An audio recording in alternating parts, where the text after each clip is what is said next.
हिंदवी स्वराज्याचे सरसंस्थापक छत्रपती शिवरायांना मानाचा मुजरा करतो। भारतीय राज्यघटनेचे शिल्पकार भारतरत्न डॉक्टर बाबासाहेब आंबेडकर यांना मानवंदना अर्पित करतो।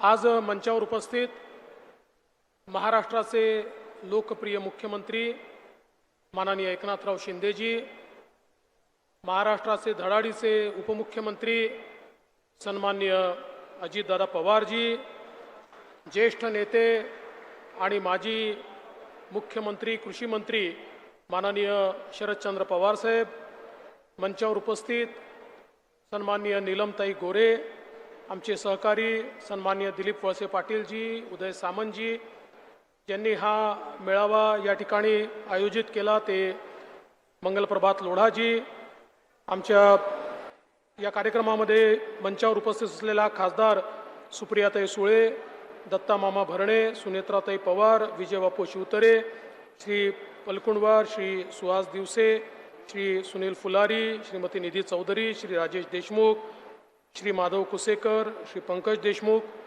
मंचावरील सर्व मान्यवर आणि उपस्थित सर्व भगिनी आणि बंधूंनो, नमो महारोजगार मेळावा हा उद्योगांना या ठिकाणी बोलवून तरुणाच्या हाताला काम देण्याचा एक उपक्रम आहे।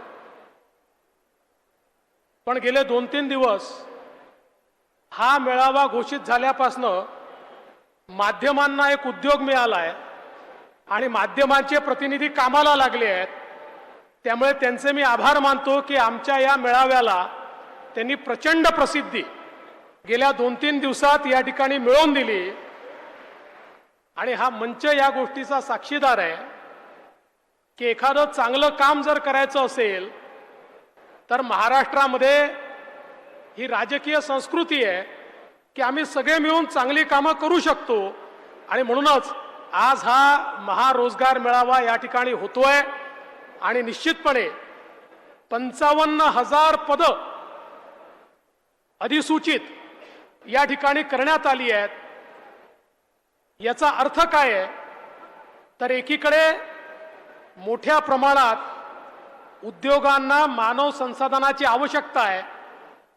आपण जर विद्यार्थ्यांना किंवा ग्रॅज्युएट्सला किंवा तरुणाईला विचारलं तुमची अडचण काय आहे तर ते सातत्याने सांगतात आमची अडचण आहे की आम्हाला रोजगार हवा आहे। एकीकडे रोजगार आहे, दुसरीकडे रोजगार घेणारे आहेत, पण या दोघांना एकत्रित आणणारं कोणीतरी आवश्यक होतं आणि या ठिकाणी पश्चिम महाराष्ट्रामध्ये माननीय अजितदादा पवार यांनी पुढाकार घेऊन हा नमो महारोजगार मेळावा आयोजित केला आणि त्यामुळे आज या सगळ्या आमच्या तरुणाईला मोठ्या प्रमाणात या ठिकाणी संधी मिळणार आहे।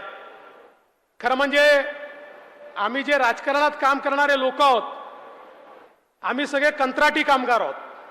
आम्हाला दर 5 वर्षांना आपला कंत्राट जो आहे तो त्या ठिकाणी रिन्यू करावा लागतो। चांगलं काम केलं तर आमचा कंत्राट रिन्यू होतो, चांगलं काम नाही केलं तर लोक आम्हाला घरी बसवतात।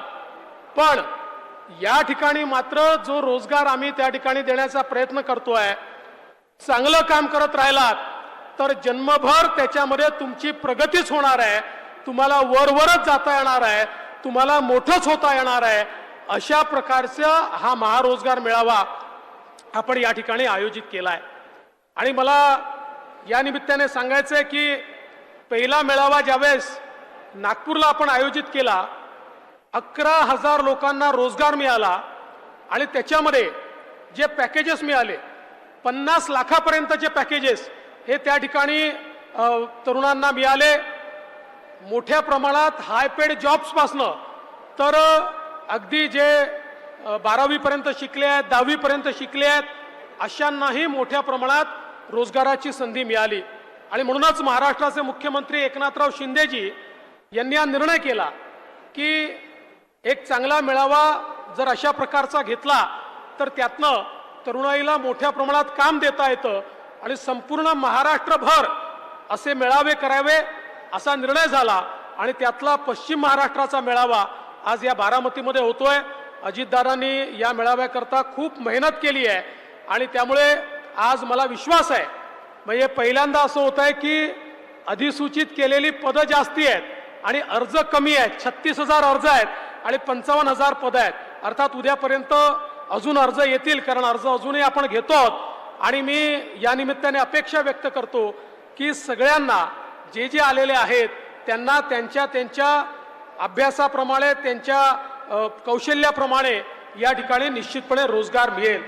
आज खरं म्हणजे आपल्याला कल्पना आहे की देशाचे प्रधानमंत्री माननीय नरेंद्र मोदीजी यांनी भारताची अर्थव्यवस्था विस्तारित करत 10व्या क्रमांकावरनं 5व्या क्रमांकावर आणली आणि पुढच्या 3 ते 4 वर्षात आम्ही जगातली तिसरी सगळ्यात मोठी अर्थव्यवस्था होणार आहोत.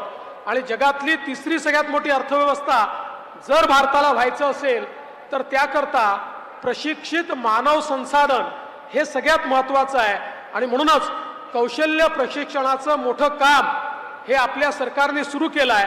कालच ज्यावेळेस अजितदादांनी आपला अर्थसंकल्प मांडला त्या अर्थसंकल्पामध्ये महाराष्ट्रामध्ये 2000 प्रमोद महाजन कौशल्य विकास केंद्र हे उघडण्याचा निर्णय हा त्यांनी जाहीर केला.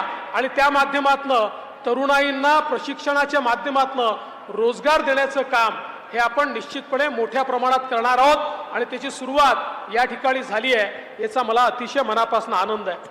आज या महारोजगार मेळाव्यासोबत अनेक चांगल्या इमारतींचं त्या ठिकाणी आपण उद्घाटन केलं. विशेषतः जो बारामतीचा बस स्टँड आहे हा एखाद्या एअरपोर्ट सारखा वाटावा अशा प्रकारचा बस स्टँड बारामतीला मिळालेला आहे.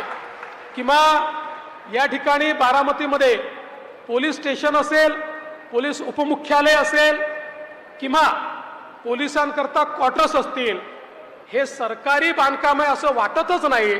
एखाद्या कॉर्पोरेट कंपनीचं ऑफिस असावं अशा प्रकारचं पोलीस उपमुख्यालय दादा तुम्ही बारामतीकरांना दिलाय. आता 2 गोष्टी यातनं होतील. पहिले तर माझ्या मागे लोक आता लागतील की आम्हाला बारामतीलाच पोस्टिंग द्या, कारण एवढं चांगलं कार्यालय आणि एवढं चांगलं निवासस्थान हे केवळ बारामतीलाच उपलब्ध आहे. आणि निश्चितपणे एक गोष्ट या निमित्ताने मी दादा तुम्हाला विनंती करू इच्छितो, तुम्ही स्वतः लक्ष घालून इतक्या चांगल्या इमारती बांधल्या. मला तर आता मोह होतोय की आपल्या पोलीस विभागाच्या जेवढ्या इमारती आहेत त्याचं PMC म्हणून तुम्हालाच नियुक्त करून टाकावं, म्हणजे सगळ्या इमारती चांगल्या होतील. अर्थात दादा मला हळूच हे म्हणू शकतात की PMC का, खातच मला द्या, मी चांगल्या इमारती बांधतो. ते देणार नाही, ते माझ्याचकडे ठेवेल. पण तुमची मदत मात्र सगळ्या चांगल्या इमारती बांधण्याकरता निश्चितपणे घेईल. अतिशय सुंदर या इमारती या ठिकाणी झाल्या. मला असं वाटतं की बारामतीच्या वैभवामध्ये भर घालणाऱ्या आणि शेवटी सरकारी ऑफिसेस हे चांगले का असू नये, सरकारी ऑफिसेस हे चांगलेच असले पाहिजेत. कारण ज्या ठिकाणी जनता जाते त्या ठिकाणी ऑफिसेसही चांगले असले पाहिजेत आणि अधिकाऱ्यांमध्येही लोकाभिमुखता असली पाहिजे. आणि मला विश्वास आहे चांगल्या ऑफिसेसमध्ये बसल्यानंतर अधिकाऱ्यांना, कर्मचाऱ्यांनाही चांगले विचार येतील आणि लोकाभिमुखतेनं लोकांच्या तक्रारी दूर करण्याचं काम ते निश्चितपणे करतील. म्हणून मी आज आपला अधिक वेळ घेणार नाही, पण या सगळ्या इमारती माननीय अजितदादांच्या पुढाकाराने या ठिकाणी झाल्या आणि अतिशय सुंदर झाल्या.